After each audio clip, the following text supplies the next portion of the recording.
Hello students and welcome to the Abis training. आज के session में हम लोग देखेंगे कि ऑटोकैड में हम ड्राइंग और ड्राफ्टिंग सेटिंग किस तरह से करते हैं। यानी कि अभी हमें ऑटोकैड में ड्राइंग स्टार्ट करनी है तो सबसे पहले हम लोग उसमें यूनिट सेट करेंगे। मतलब जो ड्राइंग हमें बनानी है वो हम किस यूनिट्स में बनाएंगे वो हमें वहां पे सेट करना है।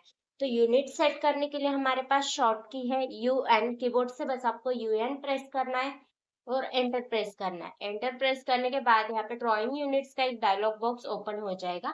उसके बाद यहाँ पे अगर आपको मीटर में वर्क करना है, मीटर्स के यूनिट में वर्क करना है, तो यहाँ पे डेसिमल, मीटर, मिलीमीटर या फिर सेंटीमीटर में वर्क करना है तो आप यहाँ पे डेसिमल रख सकते हो।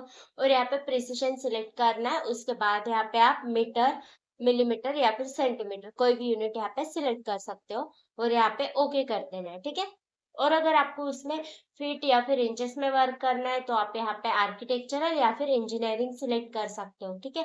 अभी आर्किटेक्चरल सिलेक्ट करने के बाद यहाँ से एक प्रिसिशन सिलेक्ट करना है और यहाँ पे हमें सिलेक्ट करना है इंचेस। तो इस तरह से यूनिट सेट करने के बाद यहाँ पे हमें ओके कर देना है। ठीक है। तो ये हो गया हमारे यूनिट सेट। उसके बाद हमें करने होते हैं लिमिट सेट। लिमिट सेट करने के लिए हमारे पास शॉर्ट की है। कीबोर्ड से LIN प्रेस करना है और एंटर प्रेस करना है। ठीक है। देन उसके बाद हमें वहां पे शो हो रहा है specify lower left corner. Lower left corner यानी कि यहाँ पे जो एक्स एक्सिस और वाई एक्सिस जो इंटरसेक्ट हो रहा है वो है हमारा लोअर लेफ्ट कॉर्नर। यानी कि वो लेफ्ट साइड में और नीचे के साइड में, इसलिए लोअर लेफ्ट कॉर्नर। तो उसकी वैल्यू होगी वहां पे 0,0 और एंटर। देन नेक्स्ट वहां पे है स्पेसिफाई अपर राइट कॉर्नर, यानी कि ऊपर के साइड पे और राइट साइड पे, इसलिए अपर राइट कॉर्नर। हमें वहां पे 100,100 और एंटर कर देते। इस तरह से हम लोग लिमिट सेट करते। बट अभी हमारे लिमिट्स पूरी तरह से यहाँ पे सेट नहीं हुए तो हमें कीबोर्ड से फिर से प्रेस करना है, Z करना है और एंटर करना है। उसके बाद A करना है और एंटर करना है, यानी कि जूम ऑल।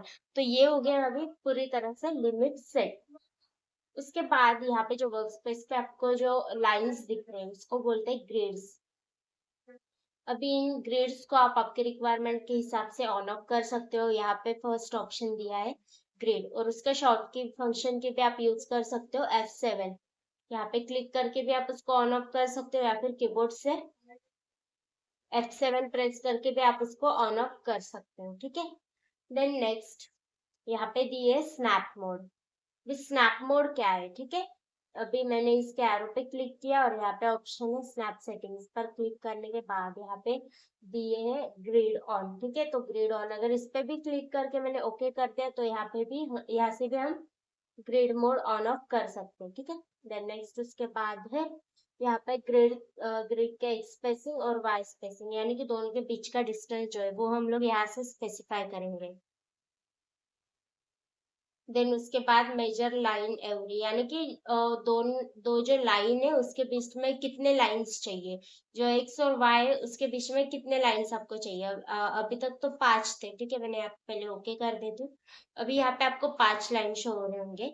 जैसे ये 1, 2, 3, 4 और 5। ठीक है। अभी इसको मैं चेंज करती हूँ। यहाँ पे जाएंगे स्नैप सेटिंग और यहाँ पे मैं कर देती हूँ 10 लाइन्स और ओके। ठीक है। तो यहाँ पे क्या हो जाएगा, दोनों के बीच के जो लाइन्स है वो इंक्रीज हो जाएंगे। इस तरह से हम लोग स्पेसिंग चेंज कर सकते हैं। देन नेक्स्ट यहाँ पे स्नैप मोड, जिसके शॉर्ट की भी है F9 प्रेस करके आप स्नैप मोड ऑन या ऑफ कर सकते हो। अभी इसका यूज क्या है? ठीक है। अभी यहाँ पे स्नैप मोड ऑफ है, ऑफ कर दिया। लाइन कमांड ले ली और मैं यहाँ पे लाइन ड्रॉ कर रही हूँ, जैसे कि ये। अभी ये लाइन हम किसी भी डायरेक्शन में इस तरह से ड्रॉ कर सकते हैं। ठीक है। और अगर मैं यहाँ पे स्नैप मोड ऑन कर रही हूँ, F9 प्रेस कर दिया, लाइन कमांड ले ली, तो हम ये लाइन बस इस ग्रिड के हेल्प से, आई मीन ग्रिड के अकॉर्डिंग ही हम ये लाइन यहाँ पे इस तरह से ड्रॉ कर सकते हैं, इस तरह से। ओके। देन नेक्स्ट है ऑर्थो मोड। अभी ऑर्थो मोड का यूज क्या है, इरेज कर देती हूँ। लाइन कमांड मैंने यहाँ पे ऑन कर ली। अभी यहाँ पे ऑर्थो मोड जो है, ये है ऑर्थो मोड का सिंबल यानी कि आइकॉन, ठीक है। उसका शॉर्ट की है F8। F8 प्रेस करके आप ऑर्थो मोड ऑन ऑफ कर सकते हो, ठीक है। ये देखो, ये F8 प्रेस कर दिया, ऑन हो गया, F8 प्रेस कर दिया, ऑफ हो गया, ठीक है। लाइन कमांड मैंने यहाँ पे ऑन कर लिया और ऑर्थो मोड भी यहाँ पे ऑफ है, ठीक है। अभी मैं जो लाइन ड्रॉ कर रही हूँ वो किसी भी डायरेक्शन में हम वो लाइन ड्रॉ कर सकते हो। और अगर मैं यहाँ पे ऑर्थो मोड ऑन कर देती हूँ तो यहाँ पे जो लाइन है वो हम बस हॉरिजेंटल और वर्टिकल डायरेक्शन में ही ड्रॉ कर सकते हैं। अभी मैं कर्सर किसी भी डायरेक्शन में लूँ तो उस डायरेक्शन में लाइन ड्रॉ नहीं होगी। ऑर्थो मोड ऑन होने के बाद लाइन सिर्फ हॉरिजेंटल और वर्टिकल डायरेक्शन में ही ड्रॉ होगी, ठीक है। देन उसके बाद है यहाँ पे पोलर ट्रैकिंग। सो पोलर ट्रैकिंग का यूज क्या है?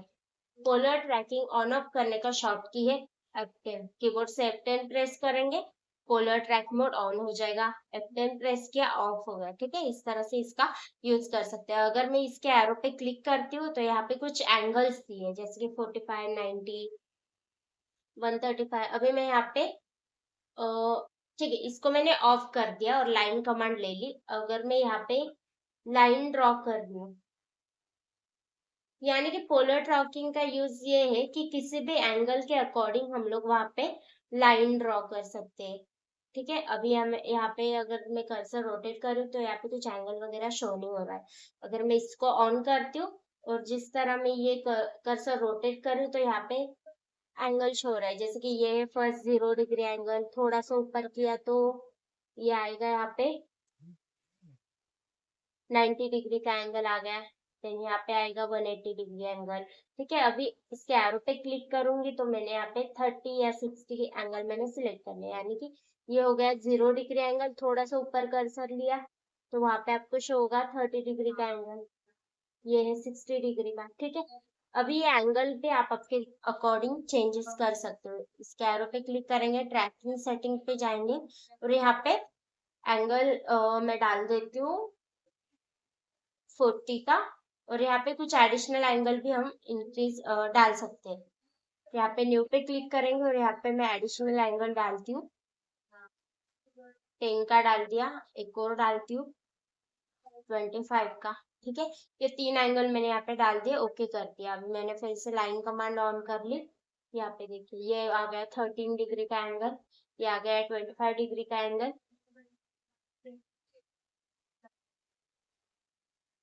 कि ये इस तरह से आपको यहाँ पे एंगल्स शो। देन नेक्स्ट है ऑब्जेक्ट स्नैप। अभी ऑब्जेक्ट स्नैप का यूज क्या है, ठीक है। यहाँ पे दिया है ऑब्जेक्ट स्नैप और उसका फंक्शन की है यानी कि शॉर्ट की है F3। F3 प्रेस करके आप ऑब्जेक्ट स्नैप को ऑन कर सकते हो या फिर ऑफ कर सकते हो। अभी मान लो मैंने यहाँ पे एक लाइन बनाई है, ठीक है, और मैं यहाँ पे ऑब्जेक्ट स्नैप जो है, और ठीक है, इसको तो फिलहाल ऑफ ही रखते हैं। और फिर से मैंने लाइन कमांड ऑन कर लिया। अभी मैं यहाँ पे अगर कर्सर ले रही हूँ तो यहाँ पे हमें कुछ शो नहीं हो रहा है।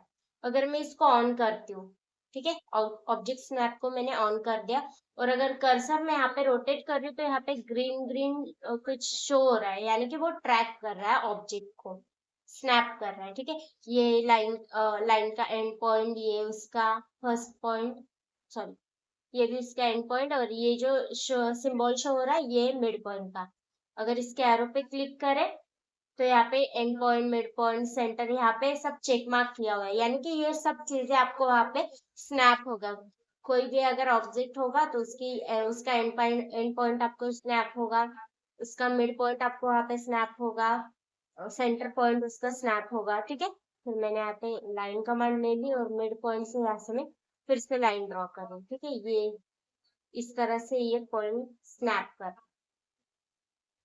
ठीक है। सो ये यूज है ऑब्जेक्ट स्नैप का, ठीक है। सो नेक्स्ट है डायनेमिक इनपुट। यहाँ पे डायनेमिक इनपुट का सिंबल आपको शो हो रहा होगा, ठीक है। इसका यूज क्या है?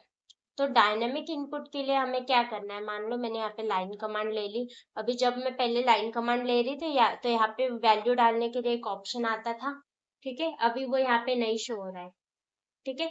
सो अगर मैं यहाँ पे डायनेमिक इनपुट ऑन करती हूँ तो यहाँ पे ऑप्शन आ जाएगा वैल्यू डालने के लिए। लाइन कमांड मैंने यहाँ पे फिर से ऑन कर ली और यहाँ पे हमें शो हो रहा है, ठीक है। इस तरह से ये यूज होता है डायनेमिक इनपुट का। उसके बाद हमारे पास है 12 फंक्शंस की, यानी कि ड्राइंग एंड ड्राफ्टिंग सेटिंग्स के लिए कुछ शॉर्ट कीज है जो हम यूज कर सकते हैं। जैसे कि फर्स्ट है उसमें F1। अगर मैं यहाँ पे F1 प्रेस करती हूँ तो यहाँ पे उसका यूज है कि ऑटो कैड में हम हेल्प के लिए F1 का यूज कर सकते हैं, बट उसके लिए हमें नेट रिक्वायर्ड है। ठीक है, देन नेक्स्ट है F2।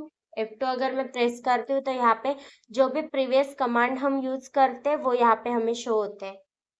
देन उसके बाद है F3 यूज करते हैं हम स्नैप मोड के लिए, ऑब्जेक्ट स्नैप करने ऑन ऑफ करने के लिए। ठीक है, अभी मैं यहाँ पे F3 प्रेस कर रही हूँ तो यहाँ पे ऑब्जेक्ट स्नैप जो है वो ऑन या ऑफ हो रहा है। उसके बाद है F4 हम यूज करते हैं 3D object snap on off करने के लिए, इस तरह से 5। ठीक है, देन नेक्स्ट है F5 हम यूज करते हैं 3D व्यू में जाने के लिए, आई मीन व्यू चेंज करने के लिए। देन उसके बाद है F6 हम यूज करते हैं डायनेमिक इनपुट जो है वो ऑन या ऑफ कर, डायनेमिक यूसीएस जो है वो ऑन या ऑफ करने के लिए हम F6 का यूज करते हैं। देन उसके बाद है F7 यूज करते हैं ग्रिड मोड ऑन या ऑफ करने के लिए। देन नेक्स्ट है F8 यूज करते हैं ऑर्थो मोड ऑन या ऑफ करने के लिए। उसके बाद है F9 हम यूज करते हैं स्नैप मोड ऑन या ऑफ करने के लिए।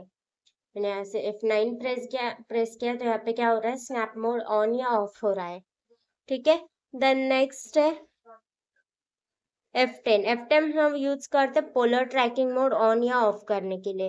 यहाँ पे F10 प्रेस किया तो क्या होगा, पोलर ट्रैकिंग ऑन होगा, प्रेस करने के बाद फिर से ऑफ होगा। नेक्स्ट है F11 हम यूज करते हैं ऑब्जेक्ट स्नैप ट्रैकिंग ऑन या ऑफ करने के लिए। उसके बाद लास्ट फंक्शन की है F12 जो कि हम यूज करते हैं डायनेमिक इनपुट ऑन या ऑफ करने के लिए। यहाँ पे F12 प्रेस किया, डायनेमिक इनपुट ऑफ हो गया, फिर से प्रेस किया, ऑन हो गया।